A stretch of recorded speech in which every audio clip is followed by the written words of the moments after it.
સાબરકાંઠા જિલ્લાના પ્રાંતિજ તાલુકાના અમીનપુર ખાતે રહેતા ખેડૂતો દ્વારા ચોમાસુ મગફળીની ખેતીને લઈને હિંમતનગર ખેડ તસિયા રોડ ઉપર આવેલ ફાર્મ કાર્ડ સીડ્સ દુકાનમાંથી 8 ખેડૂતોએ ભેગા થઈને એક જ દિવસે એક જ ખેડૂત પટેલ ભરત શંકરભાઈના નામે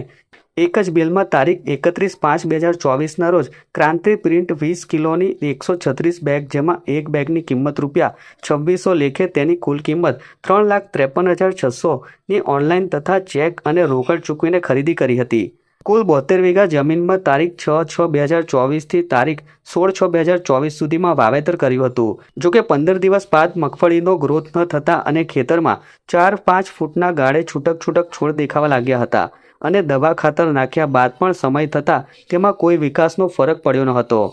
ખેડૂત દ્વારા બિયારણ જ્યાંથી ખરીદી કરેલ તે દુકાન ફાર્મ કાર્ડ સીડના વેપારીને જાણ કરવામાં આવી હતી અને વેપારી ધવલ પટેલ ખેતરમાં તપાસ કરીને ખેડૂતને સંતોષકારક જવાબ આપ્યો ન હતો અને ખેડૂતને તમારે જે થાય તે કરી લો, મારું કોઈ કંઈ બગાડી નહીં શકે તેવું ઉદ્ધતાઈભર્યું વર્તન કર્યું હતું। ત્યારે હાલ તો ખેડૂતોને બિયારણ, ખેડ, દવા, ખાતર, મજૂરી સહિતનો ખર્ચ માથે પડ્યો છે અને અંદાજે એક ખેડૂતને એક વીઘે ₹35,000થી વધુનું નુકસાન એટલે કે ₹24 લાખથી વધુનું નુકસાન થયું હોવાનું જાણવા મળી રહ્યું છે। ખેડૂતોને નકલી બિયારણ પધરાવનાર વેપારી સામે ખેડૂતોએ ઉચ્ચ કક્ષા સુધી રજૂઆત કરવાની તજવીજ હાથ ધરી હતી।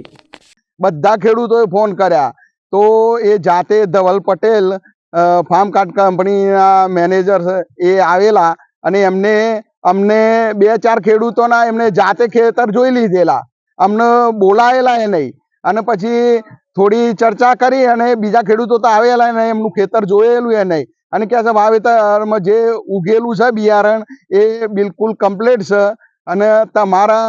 આ જે આગળ થતું હોય, અમે કીધું અમે ખેતીવાડી અધિકારીને જાણ કરીશું આની, અમને આ ઉગાવો મળ્યો નથી એટલે કે તમારે જ્યાં જાણ કરવી હોય એ કરજો, તમારાથી જે થાય એ કરી લેજો। કંપનીમાં કોઈ રજૂઆત કરી ખરી? કંપની વાળાના મેં 20 દિવસથી રજૂઆત કરે છે, 2 ભાઈને મોકલ્યા સર્વે કરવા માટે,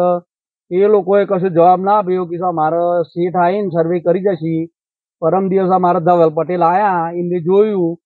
તે કીધું આ તો બરોબર ઉગી છે। અમે કીધું બરોબર એટલે કે તમે જુઓ ખેતરમાં, કીધું શું બરોબર, કીધું સીધી લાઈનમાં તો કીધું લીલું જ દેખાય તમને, કીધું આમાં ગાળો કેટલો છે એ જુઓ, કીધું આનો વિકાસ જુઓ, બાજુના ખેતરમાં જુઓ, એટલે કીધું ના એ તો આ રીતે જ કીધું ઉગ। અમે કીધું હું આ રીતે ઉગ એમ કરીને કીધું તો તમારે જે થાય કરી લ્યો,